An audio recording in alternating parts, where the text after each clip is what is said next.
네, 안녕하세요. 12호선입니다. 올해에도 역시나 집값에 대한 이슈는 끊이지가 않고 있는데, 집값이 이제 하락한다, 계속 상승을 한다. 두 개의 의견이 상당히 팽팽하고, 불과 2, 3년 전까지만 해도 집값은 폭락을 할 것이다 라고 주장하시던 분들도 많으셨는데, 그 폭락한다라고 말했던 이유에 대해서 제가 찾아보려고 했지만 이상하게 찾기가 힘들더라고요. 그래서 앞으로의 부동산 전망을 이제 저는 어떻게 생각하는지 한번 말해보려고 하는데, 그 전에 그 폭락한다라고 하셨던 분들의 이유는 두 개의 사태에 대해서 한국과 상당히 유사하다 라고 주장을 하셨었죠. 하나는 일본의 버블 경제고요. 또 다른 하나는 미국의 서브프라임 모리지 사태. 이 두 개의 현상을 보고 대한민국의 집값은 부동산은 폭락을 할 것이다 이렇게 주장을 하셨었죠. 이 두 개의 공통점이 있는데, 우선 일본의 버블 경제 같은 경우에는 비정상적인 자산가치 상승 현상, 이것만 보면은 우리나라랑 비슷해요. 근데 이제 과열된 경제활동, 무분별한 통화공급. 무분별한 통화공급이라는 거는 조금 우리나라랑 양상이 다르지 않나. 이제 보시면 모리지 사태에서도 신용불량자에게 주택담보대출을 막 퍼주다가 발생한 대참사라고 표현이 되어 있죠. 우선적으로 대한민국은 일본의 거품 경제와 모리지 사태, 이 두 개의 경제 위기를 보고 어느 정도 선방을 하기 위해서 대출 규제를 참 잘해왔다라고 생각을 합니다. 이 사태가 우리나라랑 가장 비슷하게 적용이 되는 건 IMF 시절이죠. 그때 당시에 보면은 국가부도의 날 영화에서도 언급됐듯이 어음이라는 게 있었죠. 종이 한 장으로 대출을 해주는. 근데 현재 대한민국을 보면은 대출에 대해서 상당히 규제를 잘하고 있다고 생각을 합니다. 그래서 이 두 개의 경제 위기 사태와 지금 현 대한민국의 부동산 상태는 비슷하지만 조금 다른 양상이다. 그래서 폭락을 없앨 것이다 라고 생각을 하고요. 또 집값이 하락한다고 하는 이유를 보면 고점을 찍었으니 내릴 때가 되었다라고 말씀하시는 분들이 계시더라고요. 근데 이거는 좀 심리적인 거고 바램인 거죠. 뭔가 객관적인 자료에 의해서 주장을 하시는 게 아니고, 주식시장이랑 비슷하게 보고 계시는데, 주식은 이제 화폐의 이동을 말을 하는 거고, 부동산 같은 경우에는 고정적인 재산에 대해서 값어치가 매겨지는 거니까 약간 이런 주장은 수용하기가 힘들다. 정책 규제로 인하여 정권 교체 시점에 완화 정책이 나올 것이다 라고 주장하시는 분들도 계셔요. 근데 이 완화 정책을 할 시기가 맞기는 한데, 그게 이제 시장이랑 어떻게 융화가 될지, 어떠한 시너지 효과가 있을지에 대해서는 아직 너무 미지수니까, 이게 하락한다라고 이런 주장으로만 말씀을 하시는 분들은 조금 객관적인 자료가 더 필요하지 않을까라고 생각을 합니다.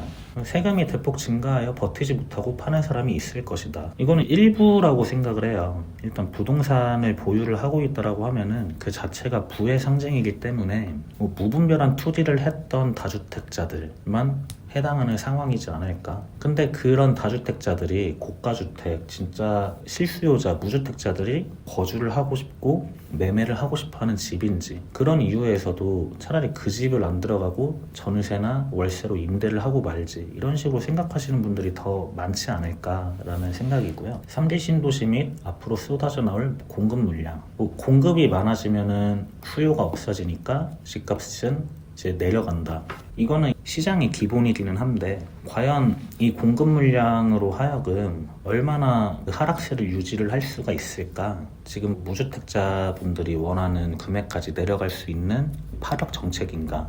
라는 생각이 들고, 인구 감소로 인하여 수요보다 많은 공급, 이거는 저도 상당히 동의를 합니다. 근데 인구 감소가 되어서 감소된 세대가 다시 부동산 시장에 발을 들일 때는 지금으로부터도 한 15년에서 20년 정도 뒤이지 않을까 생각을 합니다. 그래서 뉴스 기사를 하나 보시면 작년 5월 달에 보도됐던 자료인데, 3년 후부터 서울 집값이 떨어질 6가지 이유에 대해서 보도를 하셨더라고요. 이제 보시면은 똑같이 입주 물량의 쓰나미, 이제 대략 22년도 올해부터 해서 23년, 24년, 25년, 그리고 앞으로 3대 신도시까지 입주 물량이 이제 계속 있으니까 주택 수요층이 줄어든다. 이 이유는 제가 아까도 말씀드렸다시피 공급은 생겨도 수요가 없어지니 주택시장은 어쩔 수 없이 하락세를 볼 것이다. 이건 이제 시장의 상황에 따라서 집값이 내려가는 건데 좀 일시적이기도 하고, 그리고 어떤 사회적 이슈랑 어떤 변수가 있을지 모르니까 함부로 예측하기는 좀 힘들지 않을까라는 생각을 합니다.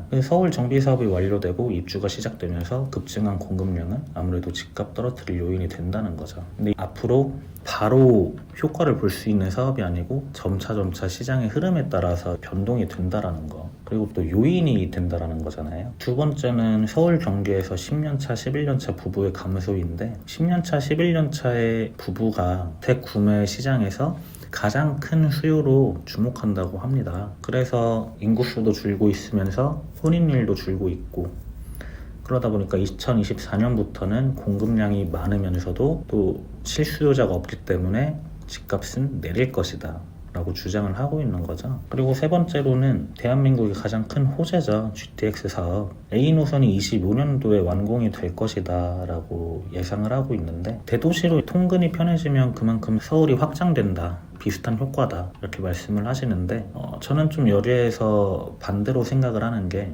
같은 20분을 쓰더라도 도보로 20분을 소요를 하는 것과 출퇴근 거리를요, 대중교통을 이용해서, 자차를 이용해서 20분 동안 이동을 해야 되는 거는 심리적으로 부담감이 다르다고 생각을 합니다. 그리고 직장이랑 거주지는 가까워야 더 긴급한 상황이나 다른 변수, 생활하면서의 그런 변수들에 빠르게 대처가 가능한 건데, 우선적으로 집이 멀면은 그만큼 이제 대기 시간도 길어지겠죠. 직장에 있다가 집에 급한 일이 생겨서 급하게 가봐야 되는데, 파주에서 강남까지 지금 20분 정도대 소요 시간이다. 근데 이제 그 이동 시간만 20분이라는 거지, 지하철역까지 가는 것과 그리고 탑승을 하는 시간과 배차 시간 이런 것까지 다 합산을 하면은 30분에서 1시간까지 늘어날 수도 있는 거죠, 이동 시간이. 그래서 아무리 경기권이 교통망이 편해지고 개발이 많이 된다라고 해도 이게 뼈에 와닿는 그런 사업인가 라는 생각이 듭니다. 이게 아무래도 서울 아파트 수요를 떨어뜨리는 데는 효과가 기대된다라는 건데, 우선 서울과 경기도를 비교를 할 때 경기도는 언제나 서울의 대체 지역이라는 표현이 많이 사용이 되죠. 그래서 서울 집값을 떨어뜨리기 위해 경기도를 개발을 한다. 이거는 조금 글쎄요. 경기도에 이제 수요가 많아져서 서울이 수요가 없어지니까 상대적으로 서울 집값이 하락을 한다. 그럼 그 하락하는 시점에 분명히 서울로 다시 이주를 하시는 분들이 계실 거라는 거죠. 그렇게 되면은 또 수요가 한 곳에 몰려버리기 때문에 서울 집값은 또 다시 상승을 하지 않을까. 어떻게 악순환의 반복이지 않을까 싶습니다. 네 번째는 아까 말한 것처럼 비슷한데, 주택임대사업자의 물량 쓰나미. 26년부터 임대등록 기간이 종료되는 주택임대사업자들의 물량이 나오기 시작한다. 근데 이거는 제가 앞전에서도 설명했듯이 주택임대사업자들의 물건들이 무주택자, 실수요자, 자취를 하신다든지 그런 분들이 거주를 하고 싶어 할 만한 그런 입지적 조건이 되는 정말 좋은 집인지, 그런 게 조금 의아한 거죠. 왜냐하면 주택임대사업자들 같은 경우에도 저렴한 집을 많이 보유한 걸 수도 있고, 정말 좋은 집을 몇 개만 보유한 걸 수도 있고, 아니면 경제 능력이 된다라는 분이면 고가주택만 몇 개를 보유를 하고 있었겠죠. 약간 이 주택임대사업자들의 물량이 나온다라고 해도 그 집이 바로바로 매매가 될까라는 생각이 들어요. 그 집은 좀 공실로 남아있지 않을까, 그 확률이 더 높지 않을까라는 생각을 합니다. 26년 3기 신도시 입주, 이것도 일시적으로 하락세를 유지할 수는 있겠지만은 이게 정말 예전의 부동산의 가치로 내릴 수 있나 라는 생각이 들고, 그렇다면 이제 반대로 집값의 상승의 요인은 무엇인가? 교통망 구축 등 계속되는 개발 호재. 지금 개발 사업이 너무나도 많고 개발되는 데마다 기대가치로 하여금 지가 상승이 이제 불난집에 부채질 하듯이 오르고 있죠. 저는 이런 걸 보면서 한동안 생각을 했던 게, 서울 집값이 상승이 되고 상승된 집값을 평준화를 맞추기 위해서 계속 개발 호재에 대한 보도를 하나? 보도가 한 번 나올 때마다 그 지역의 집가 상승률이 엄청 높아지더라고요.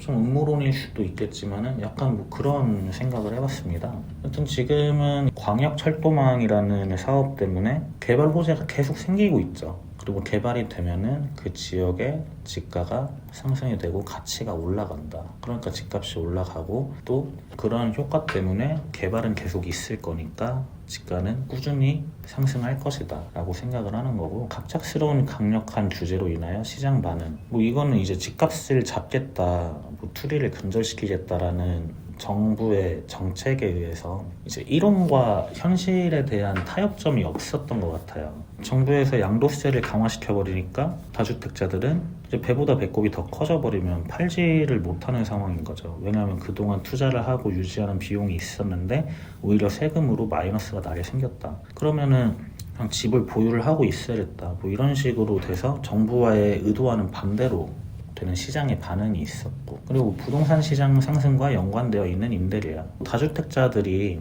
물건을 풀기 위해서 강한 규제를 했는데 그와 반대로 반응을 하면서 오히려 임대차 계약의 시세를 올려버리는, 그러다 보니까 결국에는 무주택자들, 임대 계약자들이 더 피해를 보게 되는 그런 현상이 있으면서 전세가 올라고 월세도 오르니까 다 같이 이제 집가가 오르게 되고 어떤 특정 지역에서 계속 옆으로 퍼져버리는 거죠, 수요자들이. 그러다 보니까 원래는 비선호 지역에서도 수요가 계속 생기니까 그 지역이 순간적으로 폭등을 하는 그러한 현상들이 많이 발견이 됐었죠. 이게 가장 또 중요합니다. 실거주자의 실거래가. 제가 맨 앞서 말을 했던 대출 쪽이랑 이제 관련이 있죠. 한동안 영끌을 해서 집을 산다, 비투족, 이런 신생어들이 많이 생겼는데 이게 가장 중요하다고 생각을 합니다. 집값은 떨어지지 않는다라고 제가 주장하는 이유 중에 하나고, 실거주자가 원래는 한 5년 전에 3억이었던 집이 현재 8억이 되었다라고 가정을 했을 때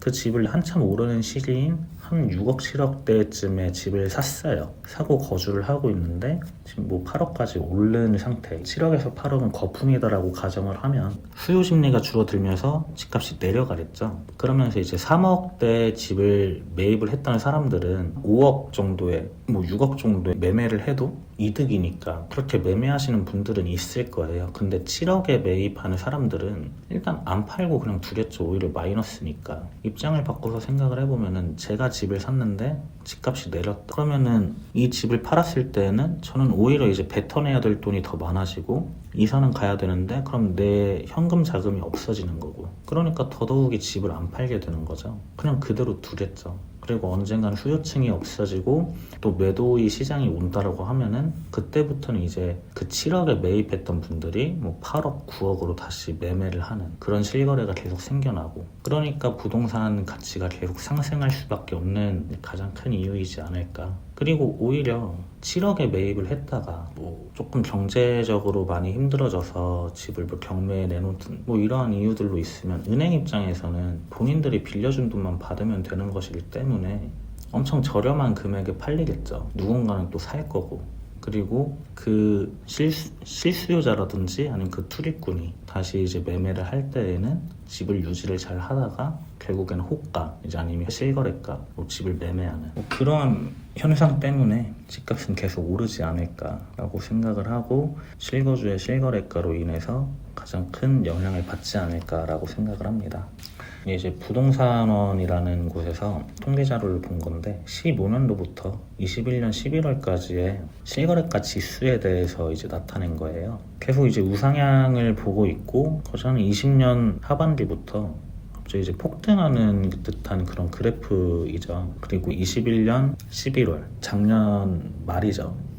그때는 매매 수요가 점점 줄어들었다, 이러한 보도들이 나올 때였는데 그때 조금 하락하는 듯한 모습을 보이는 거고, 이게 제가 방금도 말씀드렸다시피 3억짜리 집을 8억까지 오른 상태에서 3억에 매입하셨던 분들은 한 5, 6억에 매매를 하는 그런 현상들이 지금 일어나고 있는 거죠. 이게 15년도부터 계속 우상향을 보고 있다가 18년도쯤에 하반기 정도쯤에 한번 잠깐 내려가는 듯한 그런 모습이 보여요. 이걸 보면은 18년도에 12만 8천 세대가 입주를 하게 되면서 그때 잠시 주춤했던 그런 시기입니다. 그리고 계속 우상향을 보고 있는 거죠. 그래서 3대 신도시에 입주를 하고 전국 350만 호, 300만 호 이렇게 공급을 해가지고 입주를 해서 수요 심리를 줄인다. 이거는 집값을 잡는 데가 아니라 일시적으로 상승 시장을 잡는다라고 저는 생각을 합니다. 그래서 이 시기는 하락세가 아니라 정체기라고 저는 표현을 합니다.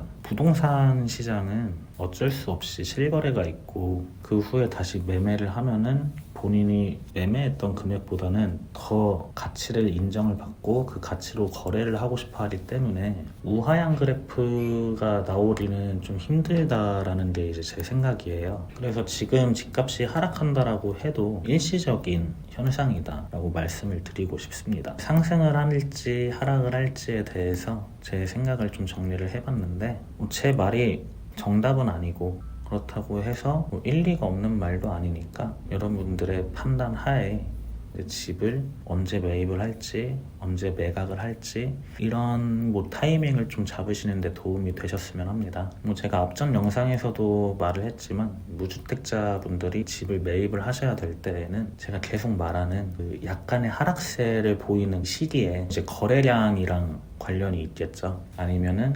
전세가랑 이제 실거래가가 좀 커졌을 때 전세가 한풀 꺾일 때쯤 집을 매입하는 게 가장 좋은 타이밍이라고 말씀을 드리고 싶습니다. 오늘 영상은 이것으로 마치겠습니다. 감사합니다.